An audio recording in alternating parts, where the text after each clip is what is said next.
Buenos días, Jorge. Hola, buenos días. Viene desde Bilbao a preceder a la entrevista con Malos Datos Falsos Tour. Jorge, cuéntanos, ¿por qué actualmente estás jubilado? Pues os lo voy a decir y me voy a dirigir a vosotras, chicas.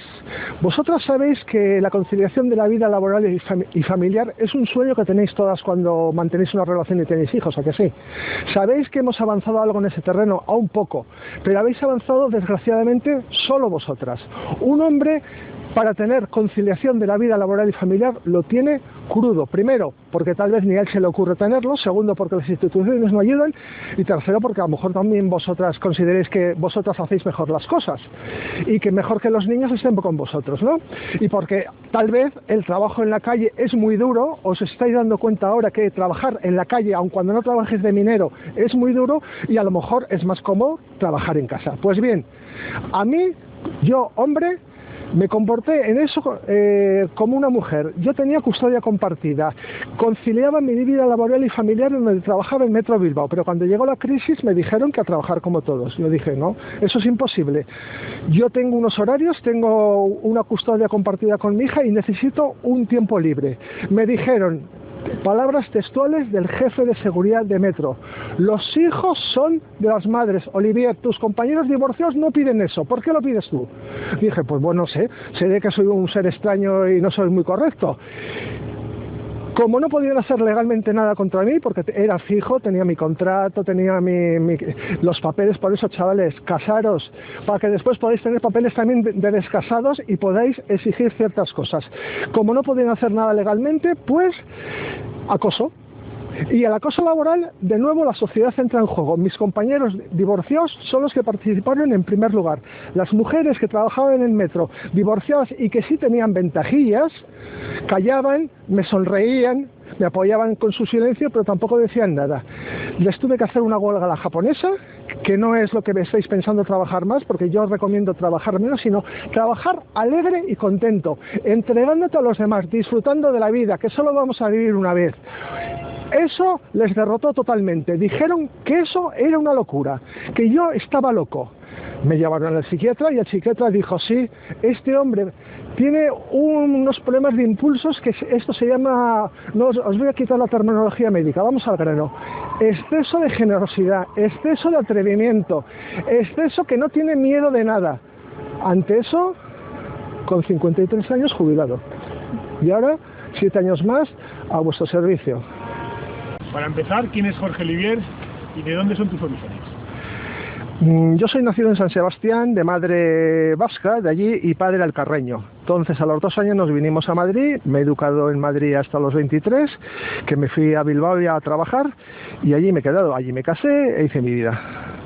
¿Cómo conoces a tu exmujer y cómo fue la vida con ella?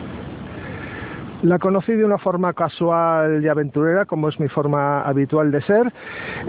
Fue una relación por amor. Había una cierta diferencia de edad, 7 años, ella menor, y ella menos experiencia sentimental y vital. Pero bueno, eso en principio es como casi todas las parejas españolas. Entonces empezamos a vivir y teníamos un mismo proyecto en común, y de tener una familia.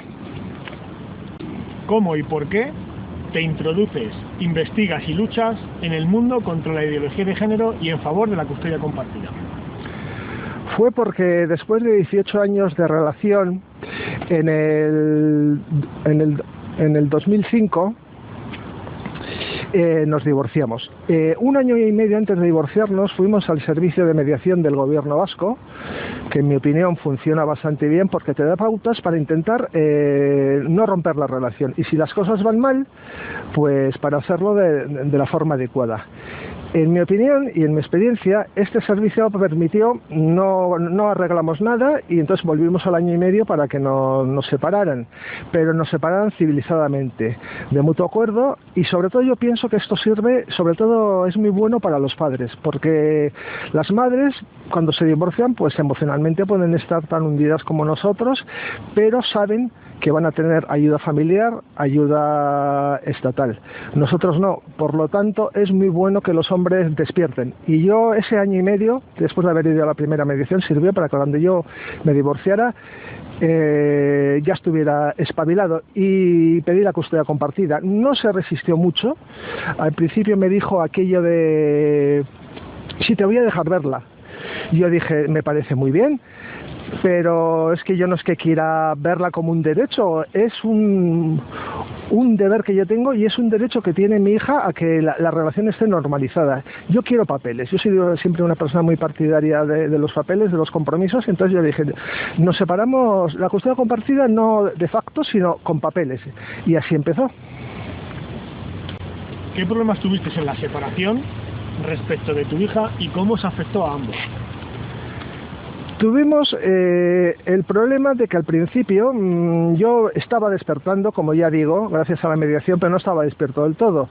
Y yo pues quería ser tradicional. Yo vivía imbuido en esa idea genérica de que los hijos son de las madres, y pretendía pues irme de casa, que ella se quedara con la casa, y pasar una pensión alimenticia. Pero debido a que me fueron viniendo señales de que era posible otra forma de hacer las cosas, el psicólogo mediador nos propuso que lo justo era que la persona que se iba de casa recibiera una pensión, algo extraoficial, evidentemente, para que se alquilara un piso, porque si no era descarado una persona quedarse con la casa y la otra irse a la calle, que es lo que desgraciadamente después ha ocurrido con tanta gente. No nos pusimos de acuerdo con la cantidad. Ella daba muy poco, y que a mí no me daba ni para alquilarme media pared, con lo cual yo, sacrificándome bastante, le ofrecí comprarle la mitad del piso. Esto era en el año 2005, que con la burbuja inmobiliaria estaba en un piso que era un piso decente, estaba a 60 millones de pesetas, yo le pagué 30 millones. Ella además se fue muy a gusto porque decía que emocionalmente esa casa le recordaba a mí, que prefería irse, y empezamos a ejercer un tipo de custodia compartida un poco atípica, porque era que la niña, por aquello de tener una casa de referencia y que no fuera mucha maleta, hay que tener en cuenta que vivíamos a 750 metros el uno del otro, pero aún así todo, yo pensé que lo mejor para la niña podía ser dormir siempre entre semana en casa de la madre, los fines de semana alternos conmigo, y después las vacaciones pues casi siempre conmigo. Eso fue muy bueno al principio, pero después me fue trayendo algún problema. ¿Qué tipo de problemas? ¿A qué te refieres cuando tuvisteis problemas con el tema de la separación? Pues fue trayendo el problema que mientras que yo me separé emocionalmente muy bien, para mí fue importante, reconozco psicológicamente para mí, mantener la casa, aunque fuera un grave sacrificio económico, poder tenerle que pagar la mitad, pero fue bueno porque yo en Bilbao, yo soy muy solitario, y entonces yo en Bilbao no tenía a nadie, mi familia vivía en Madrid. Entonces para mí conservar mi casa con mis objetos, que yo había vivido mucho, pues era muy importante, y tener la habitación de mi hija para que ella se pudiera seguir yendo a la habitación donde había nacido y donde se había educado.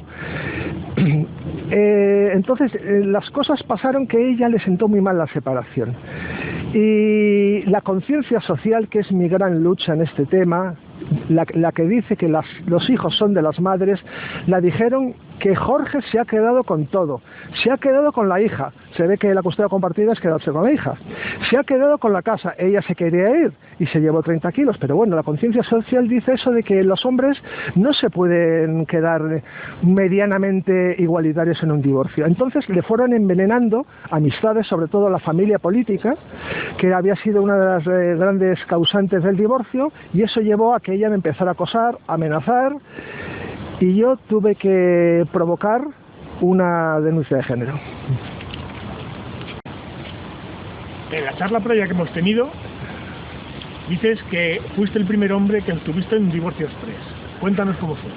Sí, yo me divorcio en el año 2005 y tengo la fortuna, yo siempre en mi vida, para lo bueno, yo siempre, como soy positivo, digo siempre para lo bueno, he sido pionero. Fue el primer hombre que se divorció con la ley del 2005 del divorcio express en Vizcaya, y el primero que tuvo, de los primeros, en eso creo que no fui el primero de los que tuvo una denuncia de género, y el primero con custodia compartida. Entonces todo eso a mí me marcó y me hizo ver que, bueno, que yo tenía algo que aportar a las relaciones relaciones interfamiliares, ¿no? Y que había algo que aportar y había algo por lo que luchar, no tanto por mí, porque yo en ese momento la situación era muy buena, sino porque yo estaba viendo que a mi alrededor hombres y mujeres, padres y madres lo estaban pasando muy mal, porque estaban manipulados por esta idea de la conciencia social, por la ideología de género. ¿Por qué, como dices, te negaste a que te pagaran una pensión que podrías haber conseguido en la mediación en el País Vasco? No, yo no me negué. La que se negó fue mi ex, porque consideró que era ceder demasiado ya quedarse con la casa y además pagarme a mí una pensión, cuando en el caso contrario es lo habitual, ¿no? Que los padres pues no reciben ninguna pensión, sino que ellos tienen que pagar pensión, tienen que pagar por lo menos a medias la hipoteca y se quedan sin casa. Yo buscaba una situación igualitaria, porque era bueno para los padres y por lo tanto era bueno para la hija. ¿Cómo fue el régimen de visitas o el régimen de custodia que obtuviste? Fue un régimen de custodia compartida, pero como ya he comentado antes, atípico, porque a mí siempre los formulismos, las ortodoxias, eso de una semana contigo, una semana contigo, lo que las feministas, de las pocas cosas que dicen con justicia a los niños maleta. Claro, que los niños anden de un lado para otro, pero es que el problema son no los niños maletas, sino los niños maletazos. Es decir, los niños que se acaba la maleta porque, por ejemplo, esto ocurre de que el padre o la madre huye y se va a Perú. Entonces ahí no hay maleta, ahí hay maletazo. Y entonces frente a eso hay que intentar, es mi opinión, hacer las cosas que afecten menos a los niños, pero también psicológicamente, a mí me lo han dicho más de un psicólogo, yo lo he visto en mi vida, es bueno que los niños visualicen claramente que se ha producido un divorcio, que sus padres siguen siendo sus padres, pero que ya no van a vivir juntos ni van a fingir nada extraño, sino que se van a llevar civilizadamente y que van a poder llevar las cosas adelante. Yo el hecho de, en mi opinión, lo veo ahora después de muchos años, de ceder porque mi hija no fuera ni siquiera pequeña maleta en desplazarse 750 metros, provocó que se fuera acostumbrando cada vez más a vivir en casa de su madre. Nos ocurrió tal vez a los adultos, que queremos tener una segunda y una tercera casa en Suiza o en Canarias, pero de vacaciones. No queremos tener dos casas habituales. Por eso yo cedí en eso, por eso provocó que la niña se fue separando. Y también lo provocó la denuncia de género. Me comentaste en la entrevista previa que tras el divorcio la situación a tu expareja se le atraganta, que prácticamente el 70% del tiempo te ocupabas tú de las labores que hacías antiguamente. Que incluso la situación con tu ex, después de divorciado, se vuelve hasta fluida con vosotros. Y que de repente se tornan insultos hacia ti, te acosa, y es cuando sufres la primera denuncia de violencia de género.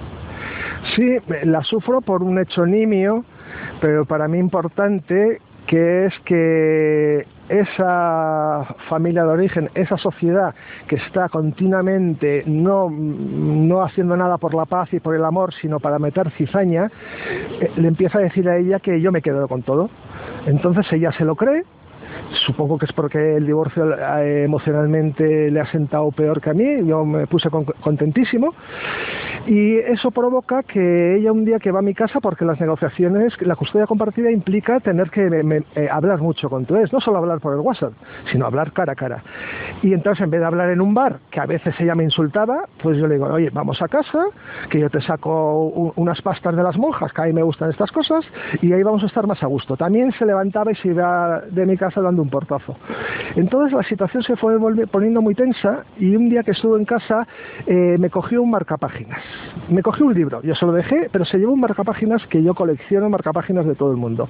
Cuando me devolvió el libro, le dije, ¿y dónde está el marcapáginas? Ah, bueno, ya te lo daré, tal y cual. Pasaron meses, el marcapáginas estaba expuesto en el salpicadero de su coche. Entonces yo, civilizadamente, se lo pedí de nuevo, se lo pedí a la abogada común, que habíamos tenido una abogada común durante el divorcio, que nos había salido encima muy barato, había dicho que nuestro divorcio había sido idílico, había sido, en fin, un pionero en Vizcaya, tal y cual, y la abogada dijo que eso era una tontería.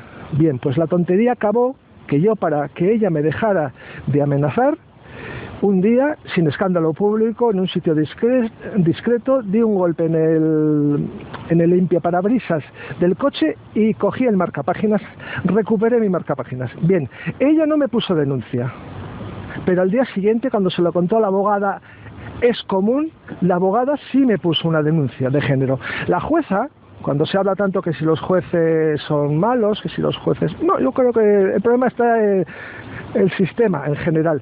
La jueza me dijo que eso no era denuncia de género, pero como lo habían cursado así, pues que lo tenía que aceptar. Porque en la denuncia venía daño a vehículo motor. O sea, ahora resulta que un daño a un vehículo motor tan leve además como ese, ¿eso es denuncia de género? Bien, yo como repliqué, porque uno es como es, me llevé 150 euros de multa que me supieron muy bien. De esa denuncia saliste absuelto. Sí, salí absuelto porque incluso en la vista, que no fue en una habitación con la jueza vestida de, me acuerdo perfectamente, un chal en beige, pues no había nada que cortar. Era un abuso del sistema porque acaba de empezar la ley de violencia de género y había que incrementar las denuncias de cualquier forma. Tras ese incidente, que supongo que te hizo un daño moral tremendo, dices que aún así sigue manteniendo una buena relación con tu hija. ¿Cómo es esa relación? Sí, con mi hija siempre he tenido una buena relación porque, no solo porque soy su padre, sino porque soy un padre, creo, cada uno tiene que tener su autoestima en su sitio. Soy un padre especial, soy un padre de los considerados, entre comillas, modernos, que le dialogo bastante con ella. A veces tengo que forzar para ponerme duro, porque yo no soy su amigo, yo soy su padre. Y hubo unos años que ahí eso decayó, porque a mí me afectó esa denuncia. Yo la verdad que después he tenido, que si quieres conversamos, 2 denuncias más de género, pero la que más me dolió fue la primera, por ser la primera y por ser de mi ex, de una persona con la que me había comprometido una vida en común, y por un hecho además sin fundamento. Yo llamo que hay muchos tipos de denuncias falsas, esta era sin fundamento, y sí me dolió, y yo llegué a odiar. Yo hubo un tiempo que estuve odiando. Reconozco que eso hay que superarlo, porque si no se supera el odio, eso te hace daño a ti mismo. Entonces yo a ella le puse varias denuncias de violencia doméstica, que no sirvieron de nada más que para acumular de trabajo a los juzgados y que vieran que, bueno, que si ella me insultaba, pues yo también podía poner una denuncia. A raíz de tu experiencia, te has convertido en un activista antigénero. ¿Qué has visto y con qué problemas te encuentras a diario? Bueno, pues yo me encuentro con los problemas, y yo la segunda y la tercera denuncia en otras relaciones también las provoqué yo, porque como yo estaba viendo a raíz de eso que lo mío, a mí me había afectado porque a lo mío, evidentemente, pero que como hay que tener una visión más amplia y hay que enfocar cualquier relación humana y la resolución de este conflicto con amor, yo vi que había gente a mi alrededor, hombres y mujeres que estaban sufriendo y mucho, que llevaban años sin ver a sus hijos. Entonces eso me afectó muchísimo. Y me puse al principio a yo poner denuncias. Hubo un momento que yo era un querulante porque ponía denuncias no a los servicios sociales, al ayuntamiento, por cualquier atentado a la igualdad, porque esta igualdad que nos han vendido es una igualdad del enfrentamiento y no es una igualdad del amor y del encuentro. Y he seguido en ello. Y ya van para 13 años. En la entrevista previa me llegas a manifestar, y es una cosa que me ha sorprendido, que tu ex recibe con la presunta ayuda de la jefa de servicios sociales de Sondica y le llega a conceder una pensión a pesar de que en la liquidación de bienes gananciales tú le das 30 millones de pesetas que ella ingresa en el banco. Cuéntanos cómo sucede eso. Bueno, eso sucede, en mi opinión y en la práctica que vemos todos los días, porque las culpables, las responsables de que ocurra todo esto no son las madres. Son las personas que tienen un mediano poder, un gran poder, políticos, en la judicatura también, asociaciones feministas, o gente de la calle que simplemente se dedica a meter cizaña. Y a ella de esa forma le intentaron comprar su silencio, porque ella recibió esa subvención, a pesar de no ser para nada pobre, ganábamos además los dos lo mismo, por ser mujer. Porque ella fue a los servicios sociales y se preguntó, bueno, ¿y si es mi marido el que se va de casa, recibe también esa subvención para alquilarse una casa? No, solo tú por ser mujer. Palabras textuales. Con lo cual vemos qué tipo de igualdad se está construyendo. Muy bien, Jorge. Para terminar, ¿qué aconsejarías bajo tu experiencia y lo que has vivido en la gente que conoces a tu alrededor, tu entorno social, la gente que habrás conocido en perfiles sociales, a los que seguramente habrás ayudado en algún momento de tu vida y seguirás ayudando? ¿Qué les dirías o qué les aconsejarías a esas personas, familias o padres que se van a enfrentar a una situación como la tuya y que les puede destrozar la vida? Pues les recomendaría, y no solo en este tema, sino en cualquier tema, que es un problema de crecimiento personal, llevar la iniciativa. Siempre quien lleva la iniciativa gana, aun cuando se despeñe, pero se despeña ganando. Dejar que sean ellas las que lleven la iniciativa en el divorcio, en pedir las ayudas, en poner las denuncias, en lo que sea, es un error. Aplacar esto es un error. Hay que ser buena persona, hay que llevar el matrimonio de la mejor manera posible. Yo os diría a todos hombres que por favor, cuando os caséis, dejar de trabajar tanto. Porque al trabajar tanto después se van a agarrar ellas, se va a agarrar la sociedad, se va a agarrar el Estado, de que si este hombre no se ocupó antes del hijo, ¿cómo se va a ocupar después? Pues por lo tanto, trabajar menos y que ella trabaje más en la calle. De esa forma es una forma más práctica de conseguir la igualdad. ¿Que no llegas dinero a fin de mes? No te compres el piso en Canarias. Muy bien, muchísimas gracias, Juan. Muy bien, muchísimas gracias, Jorge. Gracias por aportar un granito de arena más en esta lucha. Te deseamos la mayor de las suertes en la relación con tu hija y con tu expareja, para que la relación padre, hijo, madre sea mucho más fluida. Y muchas gracias desde Malos Tratos Falsos TV por aportar este grano de arena y darnos luz en un caso tan bonito, contado con estas palabras, como dices tú, por parte de Jorge Olivier. Muchas gracias.